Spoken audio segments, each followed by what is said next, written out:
The morning mist clings to the valley like secrets waiting to be told. Enoch stands at the edge of his field, calloused hands gripping a wooden staff, watching the sun struggle through heavy clouds. Something feels wrong. The air tastes metallic, electric. Even the birds have gone silent. His wife Edna emerges from their stone dwelling, her hair still braided with sleep, carrying their youngest daughter on her hip. "The baby won't stop crying," she says, exhaustion weighing down her voice. She keeps pointing at the sky. Enoch takes his daughter and immediately feels it. The child's tiny hand trembling, her dark eyes wide with an inexplicable terror. Above them, the clouds move in patterns that defy the wind. "Father," his son Methuselah approaches, concern etched in his young face. "The animals are acting strange. The cattle won't graze, and the dogs won't stop howling. Old Jacob says his goats tried to dig holes and hide underground." Enoch's weathered face turns skyward. High above, too high for any bird, shadows move against the grey. They pulse with their own rhythm, like a heartbeat written across the heavens. "Go inside, son. Take your mother and sister." But now, Edna grabs Methuselah's arm, her maternal instincts screaming danger. "What is it? What do you see?" "I don't know yet." Enoch's voice carries a tremor he's never felt before, but we're about to find out. The shadows descend like falling stars, but these stars burn with impossible colors: silver that sings, gold that whispers, blue that tastes of eternity. As they draw closer, Enoch's breath catches. These aren't meteors. They're beings of light and fire, their wings spanning the width of rivers, their forms shifting between terrible beauty and beautiful terror. 200 of them, descending in perfect formation, like an army preparing for war. The lead figure touches down with the grace of a whisper, but the impact sends ripples through the earth that Enoch feels in his bones. His beauty is almost painful to witness, skin like polished bronze that holds the warmth of 1,000 sunrises, eyes that hold the depth of eternity and the weight of infinite knowledge, hair flowing like liquid gold, shot through with veins of starlight. When he speaks, his voice carries the music of distant thunder and the gentleness of rain on summer leaves. "Mortal, I am Semjaza, commander of the Watchers. We have observed your people for millennia." Enoch drops to his knees, trembling not from fear, but from the overwhelming presence of something beyond human comprehension. "My lord, I am nothing, a keeper of sheep, a tiller of soil. My hands know only dirt and wool." "Rise." Semjaza's hand, warm as summer sunlight, and gentle as his mother's touch, lifts Enoch's chin. Up close, Enoch can see something unexpected in those cosmic eyes. Loneliness. "We grow weary of watching. We desire more." Behind Semjaza, other angels land with sounds like thunder, like music, like the birth of worlds. Azazel materializes from shadow and flame, his beauty sharp and dangerous, eyes like burning coals that seem to see through flesh to the ambitions beneath. Barakal emerges from a column of light, his very presence making the air shimmer with heat mirages. Kokabel unfolds wings that seem to hold fragments of the night sky, complete with slowly moving constellations. Raquel appears in a whirlwind of autumn leaves that smell of eternity. Each one is impossible, overwhelming, perfect in ways that make human beauty seem like a crude sketch. They watch the human settlements below with expressions that make Enoch's skin crawl. Hunger mixed with curiosity, desire tempered by centuries of restraint finally cracking. "More?" Enoch's voice cracks like a boy's. Azazel steps forward, his smile sharp as a blade forged in celestial fires. Every movement is predatory grace, power barely contained. "Look at them down there, Semjaza, so fragile, so brief, like flowers that bloom for a single day." His voice drops to a whisper that somehow carries more weight than a shout. Yet they feel things we cannot. Love that burns like fire, passion that consumes like hunger, the sweet agony of knowing they will die. "We are forbidden," Barakel whispers, but his eyes follow a group of women washing clothes by the river, their laughter carrying on the wind like a siren song. The Creator's law is absolute. We swore oaths that bind us across all realities. Laws change. Azazel counters, circling Semjaza like a predator testing for weakness. Power adapts. We've watched these creatures for eons. Watched them stumble in darkness while we possess the light to guide them. Watched them die of diseases we could cure with a touch. Watched them fight with sticks and stones while we know the secrets of iron and steel. His voice grows passionate, seductive. We could be gods to them. We could lift them from their ignorance. Semjaza's jaw tightens, divine features warring between duty and desire. For a moment, Enoch sees something almost human flicker across the angel's perfect features. Doubt, longing, the weight of infinite time spent in service without reward. The consequences will be ours to bear. Azazel interrupts. "Look at them, brother. Look at her." He points to a young woman tending a garden, her simple dress doing nothing to hide her natural grace. "Tell me you don't wonder what it would be like to touch something so beautiful, so alive, so real." Semjaza's resolve visibly wavers. Around them the other angels lean forward, their cosmic attention focused on their leader's decision. The very air seems to hold its breath. "Enoch, son of Jared." Semjaza's voice carries the weight of a choice that will reshape worlds. "You will bear witness to what comes next." The earth shudders as 200 angels make a decision that will damn them all. The first sign that everything has changed comes 3 days later, when Enoch finds Azazel in the village forge. The angel has somehow condensed his radiance into human form, still beautiful beyond mortal standards, but no longer painful to look upon. He moves among the blacksmiths like he belongs there, his hands working metal with impossible skill. "The edge must sing with death," Azazel murmurs to his fascinated audience, his voice like silk over steel. "Copper is too soft. It bends when you need it to cut. Bronze is better, but it chips, breaks at the crucial moment. But this," he holds up an alloy that seems to drink in the light, darker than iron, harder than stone. "This is power." The metal seems alive in his hands, reshaping itself according to his will, rather than the hammer's blow. Sparks fly upward and freeze in midair like tiny stars before gently drifting down like snow. One of the humans, barely more than a boy with arms already thick from years at the forge, reaches out with trembling fingers to touch the blade. "Master, what is this metal?" It feels angry, iron. And with it, everything changes. Azazel's smile could melt steel. No longer will the strong prey upon the weak, simply because they were born with greater muscle. Now intelligence matters, cunning, the will to do what others cannot. The boy's eyes gleam with newfound possibility. "Could you teach us to make this? I could teach you to make weapons that could cut through castle walls, armor that could turn aside any spear, tools that could reshape the very earth." Azazel's voice drops to a conspiratorial whisper. "I could teach you to be more than human." Enoch bursts through the workshop doors, his face flushed with anger and fear. The stench of sulfur and ozone burns his nostrils. "Stop this madness." Azazel doesn't look up from his work, but his smile widens. "Ah, our witness arrives. Tell me, scribe, what do you see when you look at humanity?" "I see my people.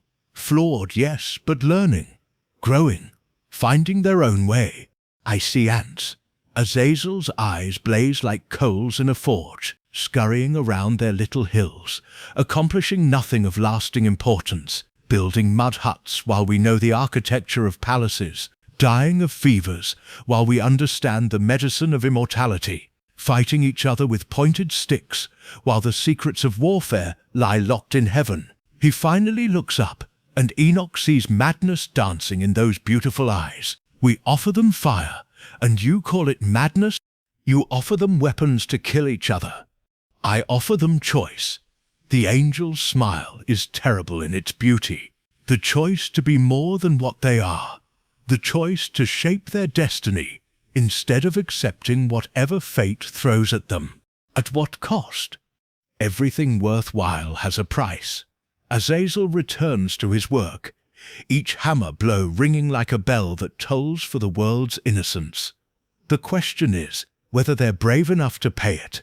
Outside, the consequences of that choice are already becoming visible. Wars rage between tribes now armed with iron weapons that can pierce any armor, cut through any shield. The wounded cry out in agony from injuries that bronze could never inflict. Deep, clean cuts that sever arteries, puncture organs, leave men dying slowly instead of quickly. The earth itself seems to bleed, drinking in more blood than it ever has before. In the fields surrounding the village, Barakel walks among farmers who struggle with failing crops. His human form radiates warmth like a walking summer, and wherever he passes, withered plants straighten and bloom. The rains have been sparse this season, an old farmer complains, wiping sweat from his brow. My family will starve come winter. Barakel kneels and places his hands on the dry earth. Immediately, the soil darkens with moisture that seems to come from nowhere. The earth holds more secrets than you know, old man. Let me show you. He begins to speak in words that bypass the ear and go straight to the soul, teaching the farmer about crop rotation, about the hidden properties of plants, about weather patterns and soil chemistry. But more than that, he teaches him about the secret names of growing things, the words that can coax life from dead earth, the rituals that can bind rain to fall and sun to shine. The farmer listens with the desperate attention of a drowning man grabbing for rope. Around them, other angels work similar magic. Raquel teaching hunters how to track prey across impossible distances. Kokabel showing navigators how to read the secret language of stars. Terrell revealing to healers the hidden properties of herbs and stones. To human eyes, it looks like blessing. Only Enoch sees the price tag attached to every gift. They're making them dependent. He whispers to his wife that night as they lie in their bed, listening to the sounds of celebration from the village below, teaching them things they could learn themselves, given time. But people are suffering now, Edna replies, her voice soft with sleep. The angels are helping them. Are they? Enoch stares at the ceiling, seeing patterns in the wooden beams that weren't there before, geometric designs that hurt to look at directly. Or are they creating needs that only they can fulfill? Before Edna can answer, she's asleep, her breathing deep and regular. But Enoch lies awake, feeling the world change around him, like a patient feeling fever spread through his body.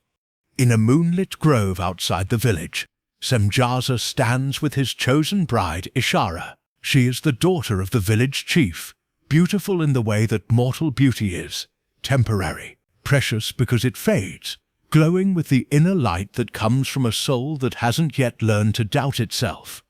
Her hand rests on her swollen belly, and there's something wrong with the shadow it casts. Too large, too dark, too angular. The child kicks, she whispers, wonder and fear mingling in her voice like oil and water. But sometimes it feels like he's trying to claw his way out. Semjaza places his hand over hers, and for a moment his human disguise flickers, revealing the cosmic being beneath. Beneath their combined touch, something moves that shouldn't be able to move yet. Something that feels too large for the space it occupies. Something that knows things no unborn child should know.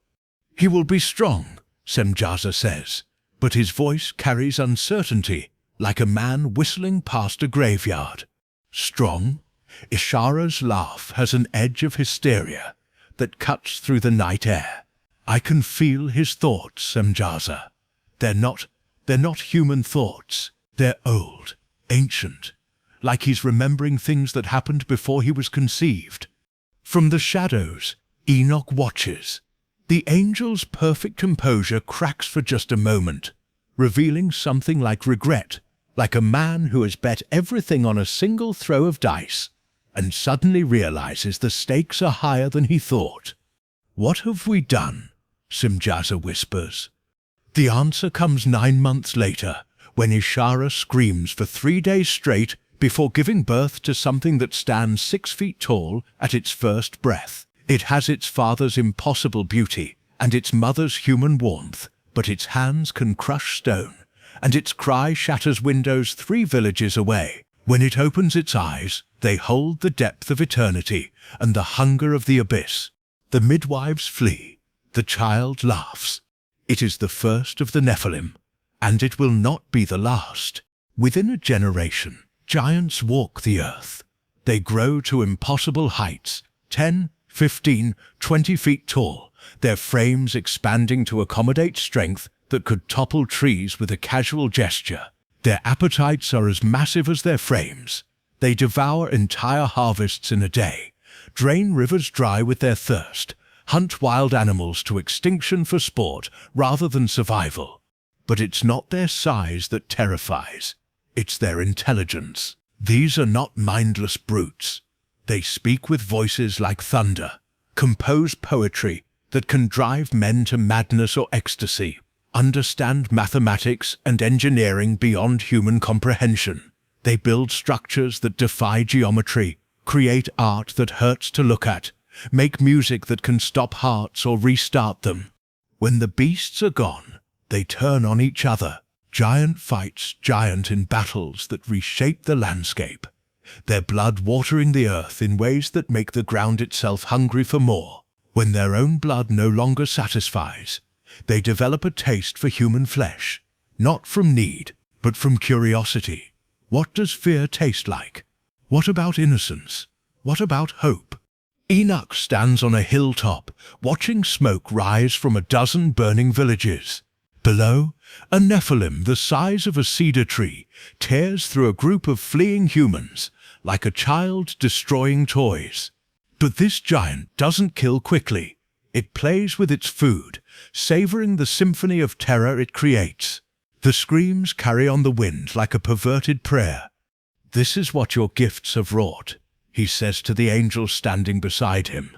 Uriel's presence is different from the others. Cleaner somehow, like mountain air after a storm, like sunlight without shadows. His face bears the weight of absolute sorrow, the expression of a surgeon forced to amputate to save the patient. "I tried to warn them." "Then why didn't you stop them?" Free will, Enoch. Even angels possess it. Even angels can choose wrong. Uriel's voice carries millennia of pain, the sound of stars weeping. But wrongness demands consequence. The sky above them begins to darken, not with natural clouds, but with something far more ominous. The air itself seems to hold its breath, and every creature with an ounce of divine sensitivity, from the smallest mouse to the mightiest Nephilim, stops what it's doing and looks up. What's happening? Judgment. The voice that speaks from the heavens is not heard so much as felt. A vibration that passes through bone and soul, through earth and air, through the very fabric of reality. It doesn't come from any direction, because it comes from all directions at once. When it speaks, mountains tremble and seas retreat, stars pause in their courses, and time itself seems to stutter. Semjaza, Azazel, Barakel, come before me.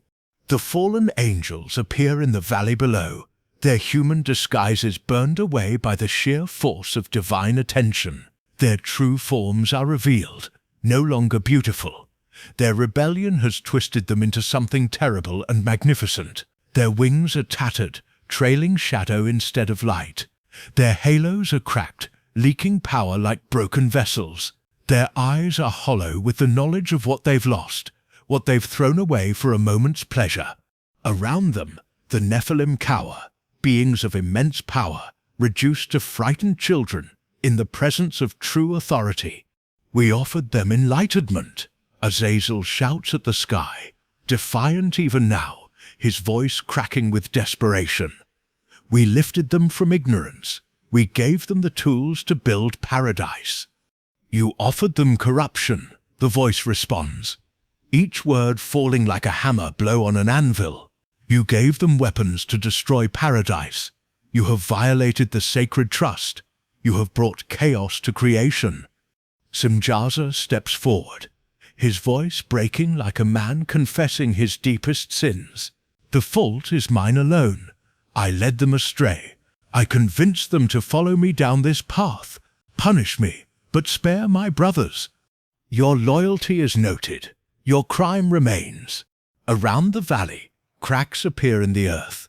Not random fractures, but deliberate patterns, like writing in a language too pure for human understanding. From these cracks, light erupts, but not the gentle radiance of heaven. This is the light of justice, harsh and unforgiving as the desert sun. You wanted to be gods, the voice continues. You wanted to rule instead of serve. Now you will learn the weight of divine responsibility. Chains of light erupt from the earth, binding the fallen angels. But these are not ordinary restraints.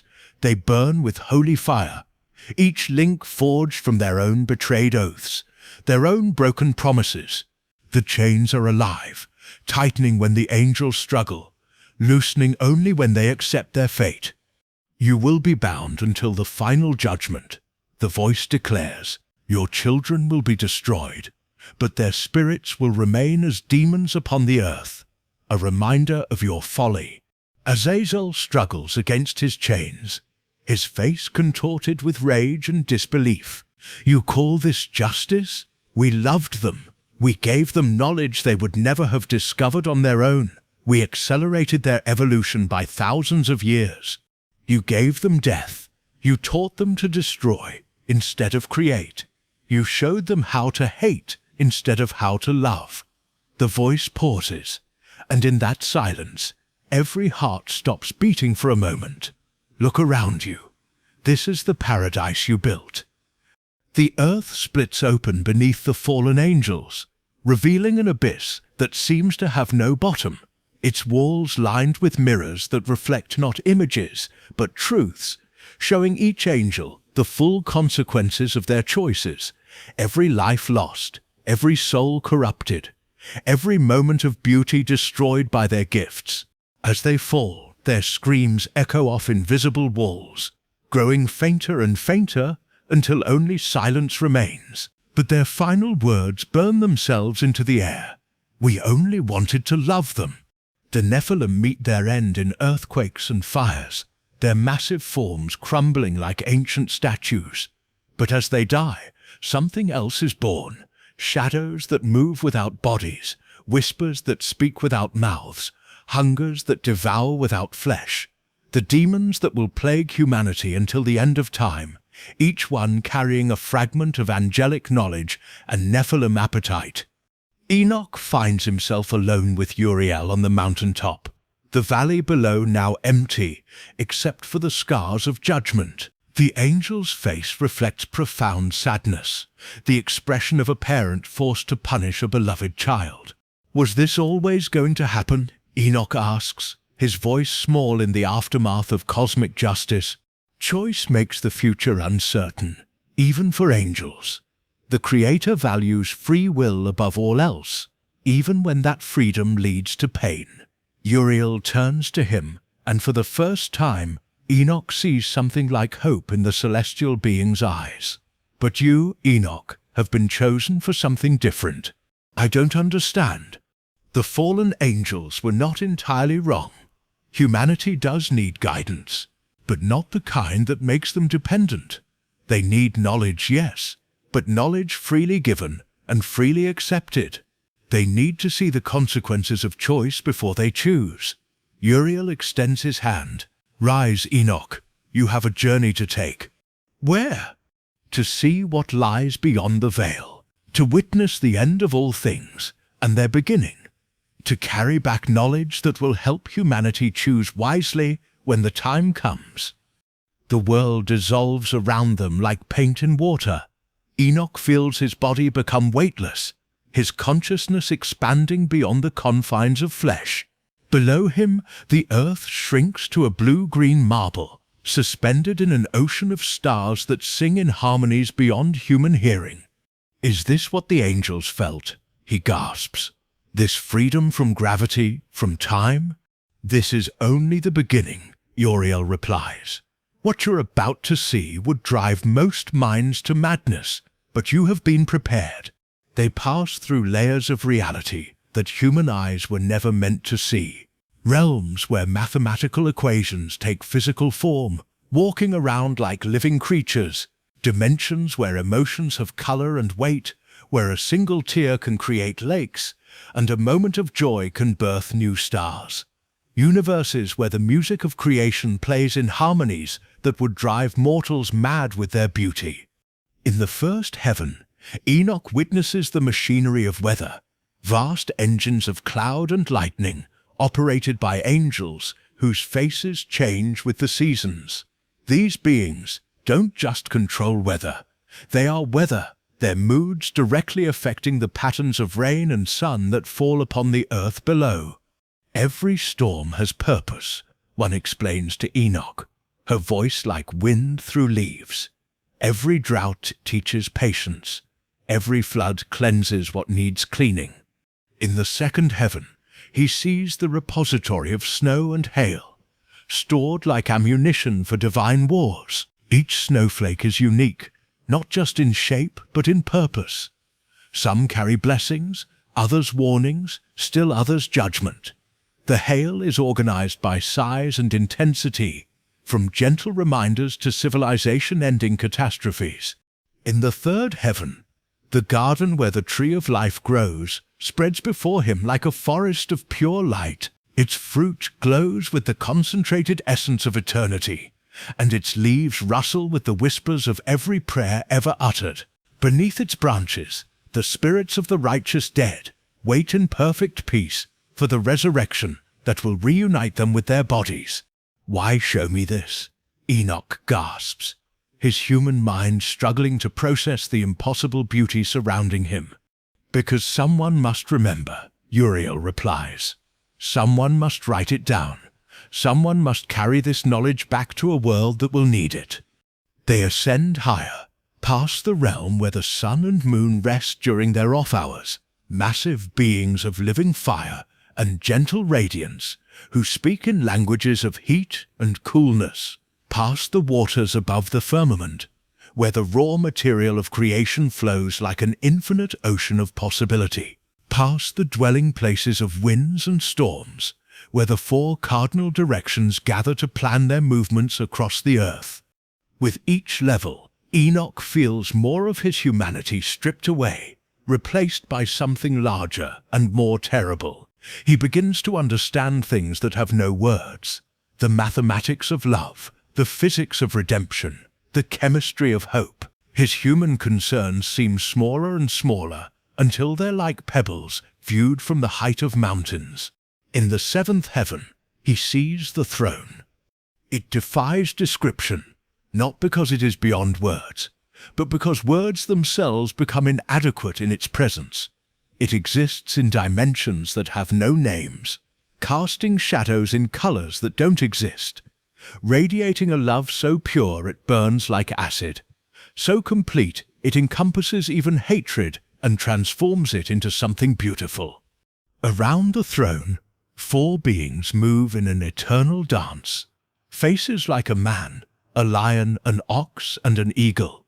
Wings that span galaxies.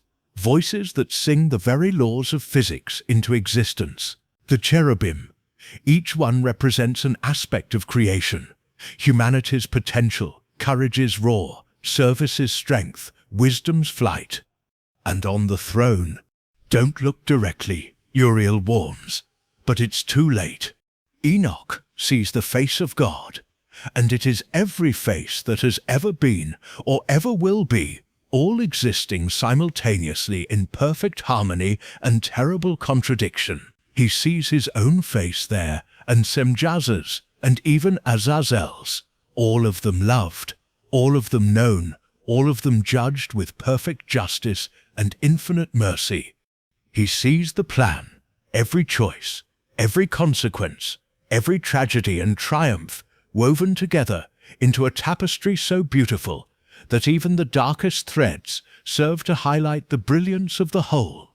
He understands that the fall of the angels was not a failure of the plan, but part of it, a necessary darkness to define the light. He collapses, overwhelmed by the weight of infinite compassion and infinite justice existing in the same eternal moment. When he awakens, he is back on earth, but not the earth he knew. This is the earth as it will be, renewed, restored, perfected. Cities of crystal and gold stretch to the horizon, their spires reaching toward heavens that are no longer distant. Rivers run with liquid light that nourishes both body and soul. The sky itself seems to sing with joy, aurora-like colors dancing in patterns that tell the stories of every soul that chose light over darkness. This is the end of your vision, Uriel says, and the beginning of tomorrow. In this perfected world, Enoch sees the righteous walking in garments of pure light, their faces radiant with joy that has depth and meaning, not the shallow happiness of ignorance, but the deep contentment of beings who have suffered and chosen to love anyway. There is no pain here, no death, no tears. But more than that, there is no boredom, no stagnation. Every moment brings new wonders, new discoveries, new reasons to celebrate existence. Children play in gardens, where every flower tells a story, where every tree bears fruit that nourishes both body and soul. He sees scholars debating philosophy with angels, their discussions creating new truths with every exchange. Artists create beauty that reshapes reality itself, their paintings and sculptures becoming doorways to new dimensions of experience. Lovers whose passion burns with the fire of stars, their unions creating harmony that spreads throughout creation. The fallen angels, Enoch whispers, what happens to them? Justice and mercy will dance together at the end of all things, Uriel replies. Even they will have their chance for redemption, though the path will be long and painful. They must first understand the true nature of love, not the possessive hunger they felt for humanity, but the selfless giving that seeks nothing in return. And humanity will become more than human. They will become what the Watchers saw in them, beings of both earth and heaven, carrying the divine spark without losing their essential humanity. They will be what the angels were supposed to help them become, but through their own choices, their own struggles, their own victories. Enoch watches as former enemies embrace, as predators become protectors, as the broken become whole. He sees technology that serves love instead of enslaving it, knowledge that liberates instead of corrupting, power that heals instead of destroying. This is what we almost lost, he breathes. This is what was always promised, what was always possible, what will always be offered to those who choose it. The vision begins to fade, reality reasserting itself around Enoch like a closing fist. He finds himself back in his own time, in his own body, standing in his simple dwelling with Uriel beside him. But he is changed. His eyes hold depths that weren't there before, and his hands tremble with the weight of cosmic knowledge. Now you must write, the angel commands, placing a scroll and writing implements before him. Every word, every vision, every warning, every promise. Humanity must know what has been, what is, and what is to come. Enoch's hand trembles as he takes up the pen. Who will believe me? The righteous will recognize truth when they hear it. The wicked will dismiss it as fantasy. But it will be preserved for those who need it most, the generations that will face the final choice between light and darkness. As Uriel speaks, the walls of the dwelling seem to become transparent. Enoch can see forward through time, great wars and greater peace, the rise and fall of empires, the birth of prophets and the death of innocents. He sees a time when the fallen angels' gifts of technology will return in different forms, when humanity will again face the choice between using power to serve love or using love to serve power. The knowledge that Azazel gave them, Enoch says, understanding dawning like sunrise. It will return, won't it? In a different form, but the same choice. Every generation faces the same fundamental decision, Uriel confirms. Will they use their gifts to lift each other up, or to tear each other down? Will they choose to be gardeners of creation or destroyers of it? Enoch begins to write, his words flowing like water from a broken dam. He writes of the Watcher's fall and humanity's corruption, but also of their nobility and their sacrifice. He writes of judgment and redemption, of endings and beginnings, of the terrible price of knowledge and the even more terrible price of ignorance. He writes of the cosmic machinery that turns behind the visible world, the secret names of angels and demons, the hidden calendar by which God measures time, the physics of prayer and the chemistry of hope. He describes the architecture of heaven and the geography of hell, the biology of souls and the psychology of eternity.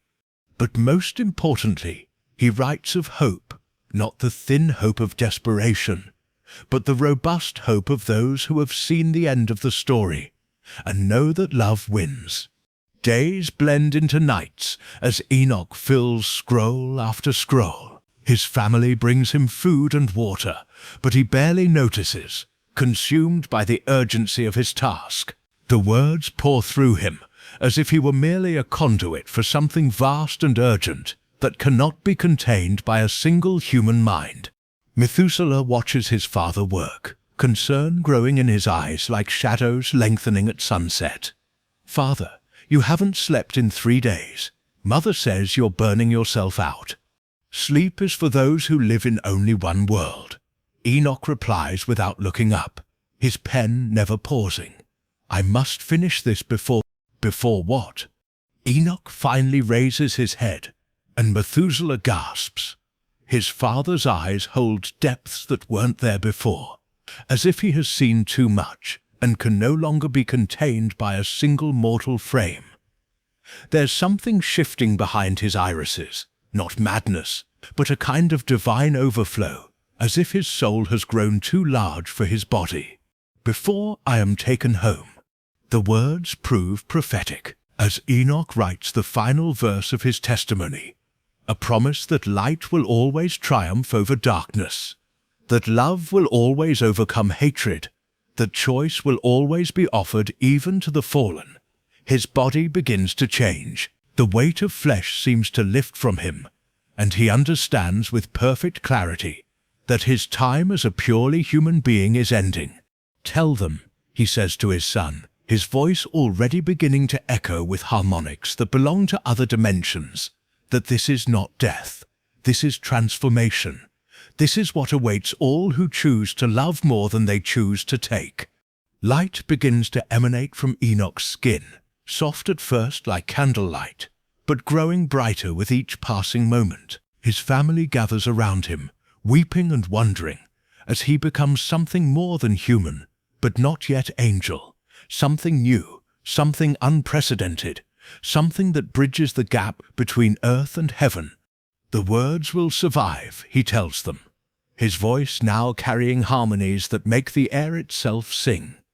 Hidden sometimes, forgotten by many, but preserved for those who need them. When the world grows dark again, when the ancient choices return in new forms, these words will light the way. The light consumes him completely now, and for a moment the humble dwelling blazes like a star. When the radiance fades, Enoch is gone, leaving only his scrolls and the lingering scent of ozone and jasmine, of eternity and home. Methuselah picks up the scrolls with reverent hands, understanding instinctively that he holds something that will outlast empires. He begins to read, and as he does, He sees what his father saw, the long arc of history bending toward justice, the hidden war between light and darkness, the eternal choice that every soul must make. In the margins of the final scroll, written in Enoch's careful hand, are the words that will echo through millennia. Be not afraid of tomorrow, for those who choose light will see the dawn. The watchers have fallen, but the watching continues. And in the end, it is not the angels but humanity itself that will decide whether the story ends in judgment or redemption. Years pass. Methuselah grows old and has a son named Lamech. Lamech has a son named Noah, and when Noah is born, his skin is white as snow, and his eyes shine like stars. Methuselah remembers his father's words about transformation and knows that the next chapter of the story is about to begin. The demons spawn of the Nephilim whisper in the shadows, teaching new forms of corruption to each generation. But the words of Enoch also survive, copied and preserved by those who remember what was lost and what can be regained. In hidden places, the righteous gather to read the scrolls, to remember the visions, to prepare for the day when the choice will come again. They know that angels will fall again, that giants will walk the earth again, that humanity will again face the temptation to reach for godhood without earning it. But they also know the end of the story, that love is stronger than death, that light is more powerful than darkness, that even the fallen can find redemption if they choose to seek it. The story ends where it began, in a valley where mist clings to the ground like secrets. But now the secrets have been told, the warnings given, the promises made. Somewhere in the shadows, demonic spirits whisper temptations to humanity's children, offering shortcuts to power, easy paths to knowledge, simple solutions to complex problems.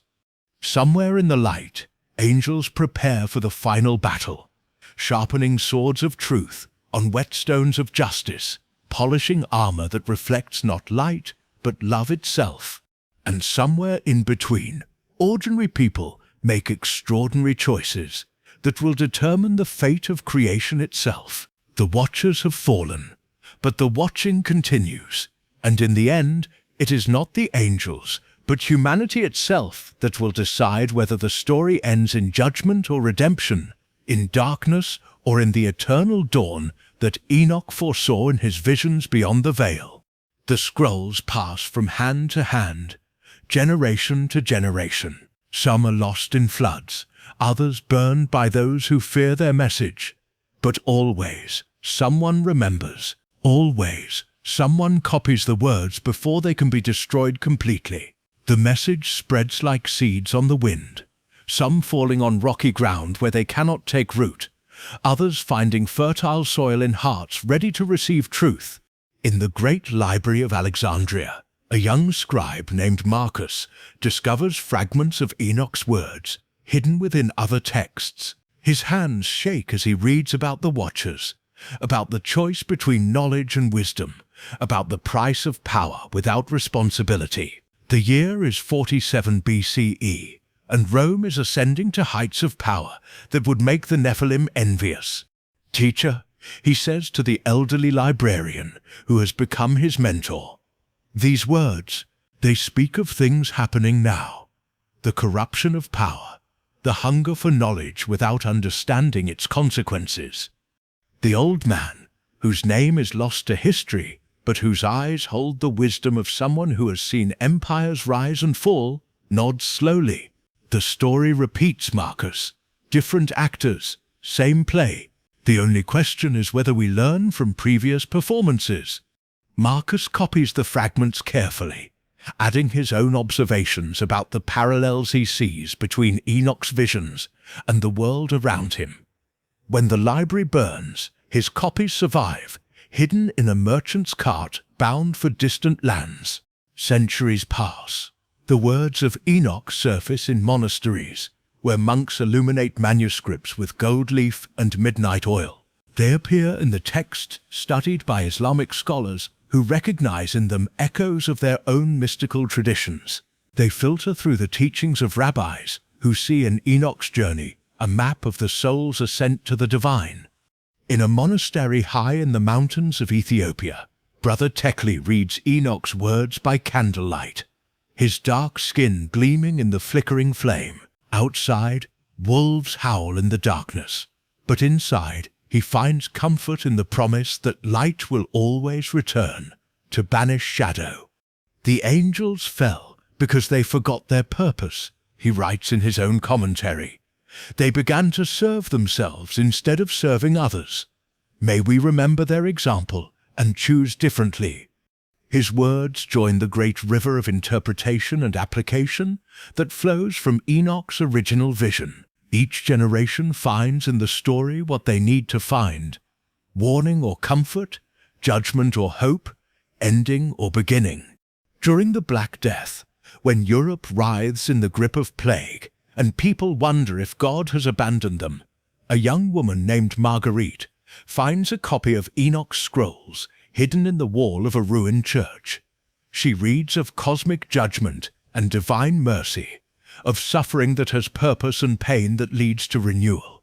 Even the angels fall, she whispers to her dying brother, holding his fevered hand in the darkness. But falling is not the end of the story. Falling is where the story begins. Her brother dies that night, but she survives, carrying Enoch's message to other plague-ravaged villages. She speaks of hope beyond suffering, of light beyond darkness, of resurrection beyond death. Some dismiss her as mad with grief. Others find in her words the strength to continue fighting for another day. The words spread through the Renaissance, hidden in the margins of scientific texts, as scholars rediscover the fallen angels' gifts of knowledge and grapple with their implications. Galileo himself copies passages from Enoch while developing his theories about the heavens, finding in them both inspiration and warning about the responsibility that comes with cosmic understanding. We reach for the stars, he writes in his secret journal, but do we reach with hands that build or hands that destroy? Enoch saw both possibilities. Which will we choose? In the New World, Native American shamans hear echoes of Enoch's visions in their own traditions of star people and sky beings who fell to earth. They recognize the universal pattern, beings of power who chose poorly, consequences that rippled through generations, the eternal struggle between serving others and serving self. The Industrial Revolution brings new forms of the old temptations. Steam and steel replace the mystical gifts of the Watchers.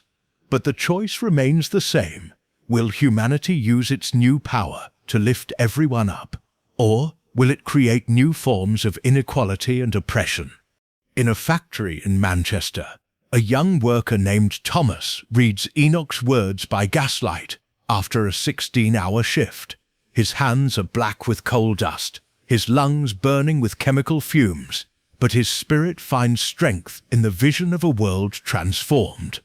The giants devoured everything they could reach, he says to his fellow workers, but we don't have to be giants to devour. We can choose to be gardeners instead. His words help spark the labor movement, the recognition that power must be balanced with responsibility, that knowledge must be coupled with wisdom, that progress without compassion is not progress at all. The 20th century brings horrors that would make the Nephilim pale: mechanized warfare, systematic genocide, weapons capable of destroying entire cities in moments. But it also brings moments of transcendence that echo Enoch's vision of human potential, people choosing to risk everything to save strangers, communities coming together to heal the broken, individuals standing up to systems of oppression with nothing but courage and love. In a concentration camp, a Jewish scholar named David recites passages from Enoch from memory, his voice carrying across the barracks like a lifeline thrown to drowning souls. The righteous will shine like stars, he whispers, and somehow, even in that place of ultimate darkness, people find light. In the trenches of World War I, a British soldier named James shares Enoch's visions with his comrades as shells explode overhead. The words remind them that even cosmic wars eventually end, that even fallen angels can find redemption, that even the darkest night eventually gives way to dawn. "We're not fighting angels," James says, reloading his rifle with hands that shake only slightly, "but we're fighting the same choice they faced. Do we use our power to protect or to dominate? Do we serve love or serve fear?" The space age brings humanity face to face with the cosmos that Enoch saw in his visions. Astronauts floating in the weightlessness of orbit read his words about ascending through the heavens and find them more relevant than ever. They see Earth from a perspective reserved for angels and understand viscerally that all boundaries are artificial, all divisions temporary, all conflicts ultimately meaningless in the face of the infinite. "We are all Enoch now," writes one astronaut in her mission log. "We have seen the face of eternity and must return to tell others what we have witnessed." The digital age transforms Enoch's scrolls into pixels and databases, making his words available to anyone with an internet connection. Suddenly, a text preserved by hand copying for millennia can be read simultaneously by millions. The democratization of knowledge that the Watchers attempted through force is finally achieved through choice. But with that democratization comes new versions of old temptations. Social media becomes a new Tower of Babel, connecting humanity in ways never before possible, while simultaneously dividing them into echo chambers and filter bubbles. Artificial intelligence offers Promethean gifts of knowledge and power, while raising questions about what it means to be human. In a laboratory in Silicon Valley, a programmer named Sarah works late into the night, coding algorithms that will shape how billions of people receive information. On her desk, a worn copy of Enoch's words reminds her that knowledge without wisdom is the path to destruction. "We're building new angels," she tells her colleague over coffee at 3 a.m.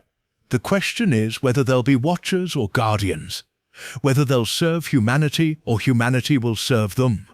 Climate change becomes the newest manifestation of the ancient pattern, humanity's power to reshape the world colliding with the consequences of choices made without considering their full impact. Rising seas and changing weather patterns echo the floods and fires that cleansed the earth in Enoch's time. Young activists read Enoch's words and find in them both warning and hope. Warning that the path of exploitation and consumption leads to destruction. Hope that renewal is always possible. That even the greatest falls can become the first steps toward redemption. "The giants consumed everything," says Greta, a teenager with braids and fierce eyes, speaking to a crowd of millions. "They thought the earth existed to serve them. We know better. We can choose better." In refugee camps and war zones, in boardrooms and classrooms, in laboratories and farms, people read Enoch's words and see themselves reflected in the eternal choice between love and power, between service and selfishness, between the narrow path that leads to life and the broad road that leads to destruction. The story continues because the choice continues.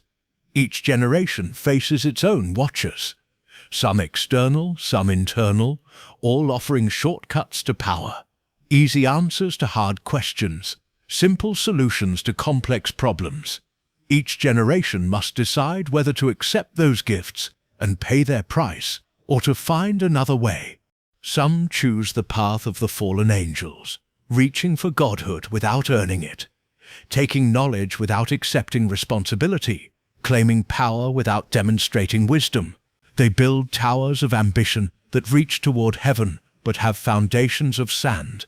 When the winds of consequence blow, their towers fall, and they take others down with them. Others choose the path that Enoch walked, accepting the burden of truth, bearing witness to both beauty and horror, carrying messages that few want to hear, but everyone needs to know. They become bridges between earth and heaven, translators of cosmic truth into human language, gardeners of possibility in a world that often prefers the weeds of cynicism. The demon spawn of the Nephilim still whisper in the darkness, offering the same temptations in new forms: power without responsibility, knowledge without wisdom, pleasure without consequence. They promise that this time will be different, that this generation is special, that the old rules no longer apply. But the words of Enoch echo through time like a bell that cannot be silenced. Choose carefully, for your choices echo through eternity. What you do matters. Who you become matters. Love matters most of all. In a small village much like the one where Enoch once lived, a young teacher reads his words to her students, their faces illuminated by the glow of tablet screens instead of candlelight, but their expressions showing the same wonder and fear that humans have always felt when confronted with cosmic truth. The watchers fell because they forgot their purpose, she tells them. They were supposed to watch and guide, but they wanted to rule and possess. What do you think that means for us? One student, a boy with old eyes and a young face, raises his hand. It means we have to be careful with our power. It means we have to remember that we're supposed to take care of each other, not take advantage of each other. The teacher smiles, seeing in his answer the same wisdom that Enoch carried down from heaven, the same truth that has guided the righteous through every age of crisis and choice. Exactly. And that's why the story matters. Not because it tells us what will happen, but because it reminds us what can happen if we choose well. Outside the classroom window, stars shine in patterns that Enoch mapped in his visions. Some of those stars are dying, collapsing under the weight of their own gravity. Others are being born, nuclear fires igniting for the first time in stellar nurseries where chaos becomes cosmos. It is a perfect metaphor for the human condition, poised between collapse and creation, between falling and rising, between the darkness of despair and the light of hope. The choice, as always, is ours to make. The watchers have fallen, but the watching continues. The giants have been destroyed, but their spirits linger as lessons about the price of unchecked appetite. The floods have receded, but they left behind fertile ground where new growth can take root. And in the end, the story is not about angels or demons, giants or floods, heavens or hells. It is about choice. It is about choice. It is about the moment when every soul stands at the crossroads between love and fear, between service and selfishness, between the narrow gate that leads to life and the broad road that leads to destruction. Enoch saw the end of that story, and it is beautiful beyond imagination. But the end is not predetermined. It is a promise, a possibility, a potential that can only be realized through the accumulated choices of countless souls, choosing again and again to love more than they hate, to give more than they take, to build more than they destroy. The words continue to spread, carried now not just on parchment and paper, but on electromagnetic waves that circle the globe at the speed of light. They reach into space stations and submarines, mountain tops and ocean depths, carrying the same message they have always carried. You are not alone. Your choices matter, and love will always find a way. In the quantum laboratories, where scientists probe the deepest mysteries of reality, researchers find echoes of Enoch's cosmic visions in equations that describe multiple dimensions and parallel universes. The mathematics of string theory reads like poetry about the music of the spheres that Enoch heard in the seventh heaven. We're rediscovering what he knew intuitively, says Dr. Chen, adjusting her particle accelerator with hands that tremble slightly from excitement. That reality has layers, that consciousness and cosmos are connected, that the universe is not a machine but a symphony. Her colleague, Dr. Martinez, nods while reading equations that seem to describe how choices in one dimension affect possibilities in others. Enoch's vision wasn't just about his time. It was about all time. Every choice we make sends ripples through the quantum foam of reality itself. In the deep seas where new life forms are discovered around thermal vents, marine biologists find ecosystems that thrive in conditions that should be lethal, life persisting in the most unlikely places, just as hope persists in the darkest times.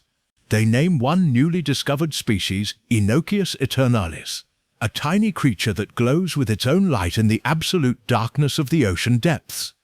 In the forests where ancient trees hold memories in their rings, dendrologists read the story of climate changes and recovery cycles that span millennia. They see in the growth patterns evidence of the same cycles Enoch witnessed: destruction followed by renewal, death followed by resurrection, winter followed by spring. Children born into this connected world grow up reading Enoch's words on screens that didn't exist a generation ago. Their understanding shaped by animations and virtual reality experiences that let them walk through his visions in ways he could never have imagined. They see the fall of the Watchers in 3 dimensions, feel the weight of cosmic choice in haptic feedback, hear the music of the spheres through surround sound systems. But the core message remains unchanged. With great power comes great responsibility. With great knowledge comes great accountability. With great love comes great vulnerability and great strength. A young girl in Mumbai reads Enoch's words while monsoon rains drum against her window, her imagination painting the Watcher's descent against the backdrop of her own storm-torn sky. She sees in their fall a warning about her own ambitions, her own dreams of rising above her circumstances. "I want to be rich and famous," she confides to her grandmother, who has heard these words before from other young hearts. "And what will you do with wealth and fame when you have them?" the old woman asks, her voice carrying the wisdom of someone who has lived through many seasons of human folly and redemption. The girl considers this, remembering the story of the angels who had everything and lost it all because they forgot why they had been given their gifts in the first place. "I'll use them to help others," she decides. "I'll remember that they're not really mine, they're just borrowed, and I have to use them well." Her grandmother smiles, seeing in this answer the continuation of a conversation that has been happening since the first human looked up at the stars and wondered about their purpose in the vast cosmic dance. In refugee camps where displaced families huddle around small fires, Enoch's words provide comfort to those who have lost everything except hope. They read about cosmic exile and eventual homecoming, about wandering and finding, about being cast out and being welcomed back. Even angels become refugees sometimes, whispers a mother to her children as they fall asleep on thin blankets under a sky full of stars. But exile is not exile forever. There is always a way home. Her words join the vast chorus of voices that have carried Enoch's message through every generation, not as dogma to be obeyed, but as wisdom to be lived, not as history to be memorized, but as possibility to be embraced. In the laboratories, where gene therapy offers the promise of eliminating hereditary diseases, ethicists gather to discuss the implications of humanity's newest Promethean gift. They read Enoch's warnings about the Watcher's attempts to improve humanity and wonder, are we repeating their mistakes, or have we learned from their example? The power to rewrite the human genome is the power to play God, says Dr. Williams, her fingers tracing the ancient text on her tablet screen. The question is whether we play God wisely or foolishly. Maybe the question is whether we're playing God at all, responds Dr. Kim, or whether we're finally growing into the role God always intended us to play, responsible stewards of the creative power we've been given. Their debate continues late into the night, as similar debates have continued since humans first learned to shape fire and stone, since they first discovered that knowledge is power and power is choice. The artificial intelligences that humanity creates show curious interest in Enoch's story. analyzing it with processing power that dwarfs human cognition, but somehow missing the emotional resonances that give it meaning.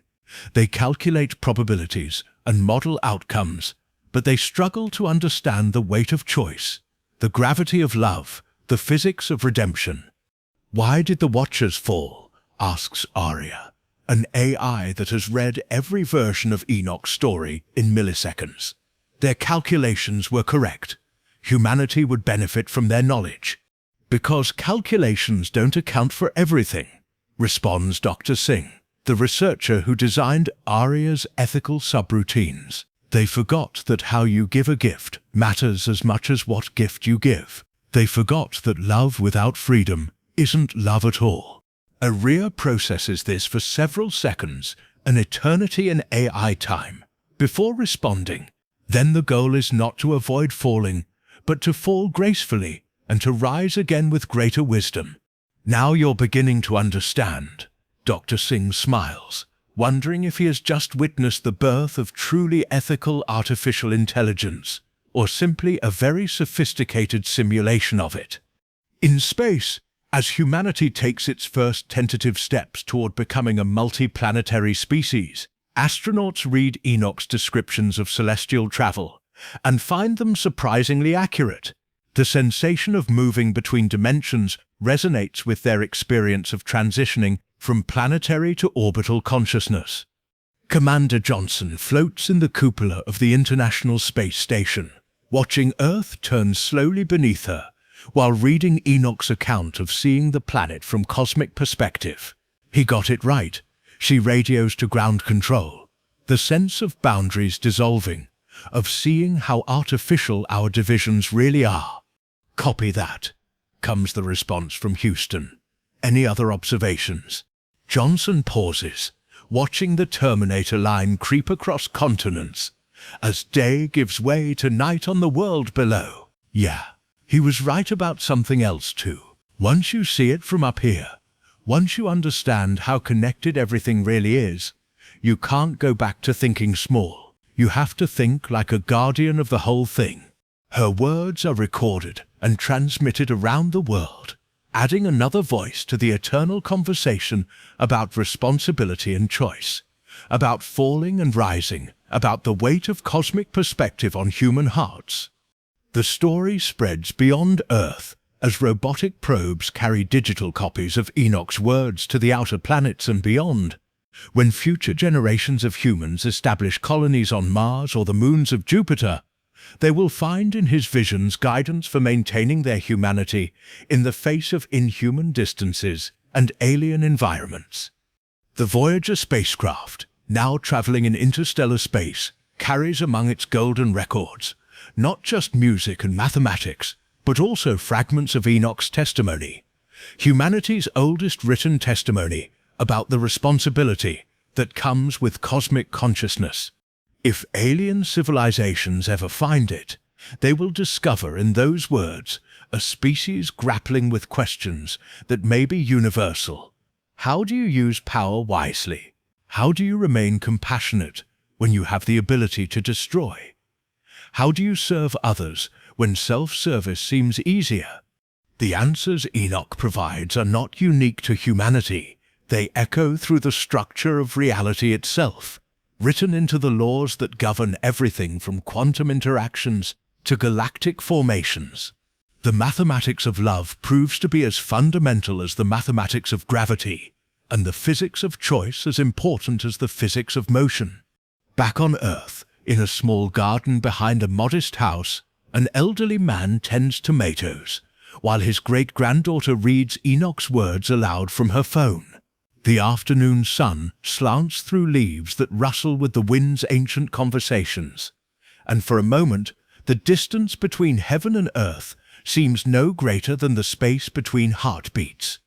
"Great-grandpa," the girl asks, looking up from her screen, "do you think the angels will ever come back?" The old man straightens slowly, his hands dirt-stained but gentle, his eyes holding the accumulated wisdom of decades spent watching things grow. "They never left, sweetheart. The question isn't whether they're here. The question isn't whether they're here.